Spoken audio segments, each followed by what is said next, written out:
اگر ہم بات کریں پشتو لٹریچر کی اور پشتو ثقافت کی تو بہت دلچسپ بات ہے کہ شروع پشتو ثقافت سامنے آتی ہے وہ عموماً مذہبی کتابیں ہوتی ہیں۔ اب حالانکہ اگر ہم تاریخ دیکھیں تو ہمیں نظر آتا ہے کہ پشتو خاصی کسی بھی لیول پہ سکھائی نہیں جاتی لوگوں کو، عام پبلک کو کسی بھی موقع پہ، علاوہ سوات کے ایک تھوڑا سا ٹائم پیریڈ ہوتا ہے، وہ میں اپنی اور پچھلی ویڈیو میں بات کرتی ہوں اس کے بارے میں۔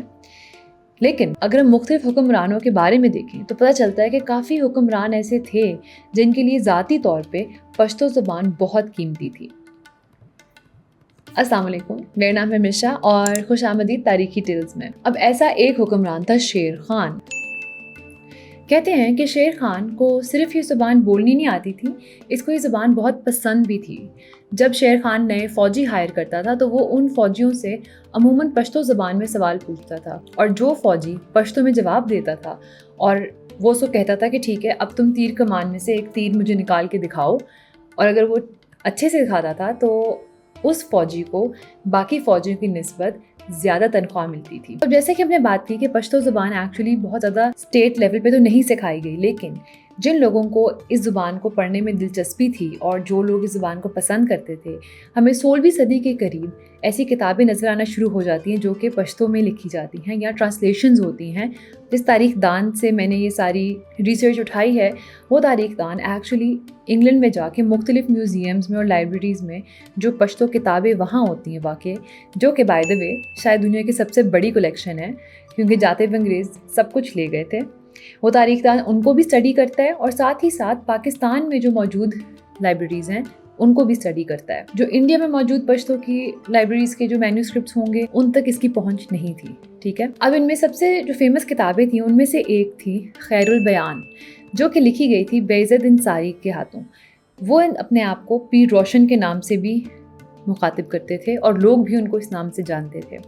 یہ کتاب لکھی گئی تھی 16ویں صدی کے دوران، اور اس کتاب کے بارے میں دلچسپ بات یہ ہے کہ یہ ہے تو مذہب کے اوپر، اسلام کے اوپر، لیکن بہت سارے اور لوگوں کو اس کتاب سے اختلاف ہیں اور وہ کہتے ہیں کہ یہ ٹھیک نہیں گائیڈ کر رہا بلکہ مس گائیڈ کر رہا ہے لوگوں کو۔ اس کے آگے ایک ہمیں کتاب نظر آتی ہے جس کا نام ہوتا ہے دا مسخن۔ اب جو مسخن ہے وہ ایکچولی ٹرانسلیشن ہے مختلف فیمس عربی کتابوں کی پشتو زبان میں، اور یہ بھی اسلام ہی سکھانے کے لیے ہے۔ اب اس کتاب کے جو لکھک ہیں وہ ایکچولی پیر روشن کو پیر تاریخ کے نام سے بلاتے ہیں، اور وہ کہتے ہیں کہ میں نے یہ کتاب اس لیے لکھی ہے کیونکہ ان کی کتاب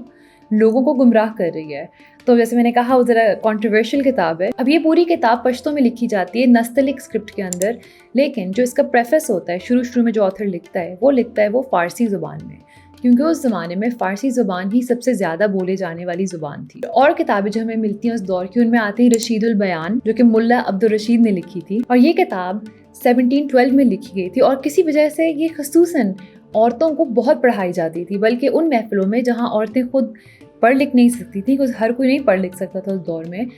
کچھ لوگ اس کتاب کو بآواز بلند پڑھ کے سناتے تھے تاکہ وہ سیکھ سکیں اس کتاب سے۔ اب ایک اور کتاب ہمیں ملتی ہے فوائد الشریعت۔ یہ کتاب کافی دلچسپ طریقے سے لکھی جاتی ہے کیونکہ یہ لکھی پشتو میں جاتی ہے، لیکن پشتو کے نیچے لال انک سے یہ فارسی کے اندر سب ٹائٹلز دیتے ہیں پوری کتاب کے، اور آخر میں عربی بھی لکھتے ہیں۔ اب باقی جو کتابیں ہیں ان کے بھی میں آپ کو لسٹ کر دیتی ہوں نام: کتاب بابا جان،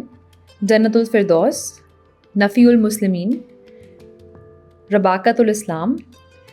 اور مجموعۃ الخطب۔ حالانکہ یہ تو تھی ساری کی ساری ریلیجس کتابیں، ٹھیک ہے، لیکن یہ وہ کتابیں تھیں جو اس دور میں بہت پاپولر تھیں اور بہت زیادہ لوگ ان کو پڑھتے تھے، اکثر مدرسوں میں بھی ان کو پڑھایا جاتا تھا، ٹھیک ہے۔ لیکن ایسے نہیں تھا کہ صرف آپ کو ریلیجس کتابیں ملتی تھی پشتو میں، جیسے کہ میں اپنی ایک اور ویڈیو میں مینشن کرتی ہوں جو کہ میں ادھر لنک کروں گی ویڈیو کے اینڈ پہ۔ اس ویڈیو میں جیسے کہ میں بتاتی ہوں کہ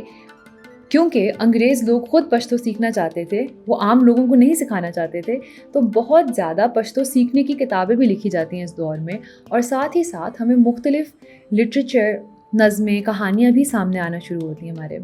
مجھے ذرا دلچسپ لگا تھا کہ کس طرح کتنی زیادہ شروع والی کتابیں پشتو کی زبان میں صرف اسلام کے اوپر لکھی جاتی تھیں اور ان میں بھی آپس میں تضاد تھا، تو میں نے سوچا اس سے بھی ایک چھوٹی سی ویڈیو کیوں نہ بنا دی جائے، جس کو دلچسپی ہو وہ ان کے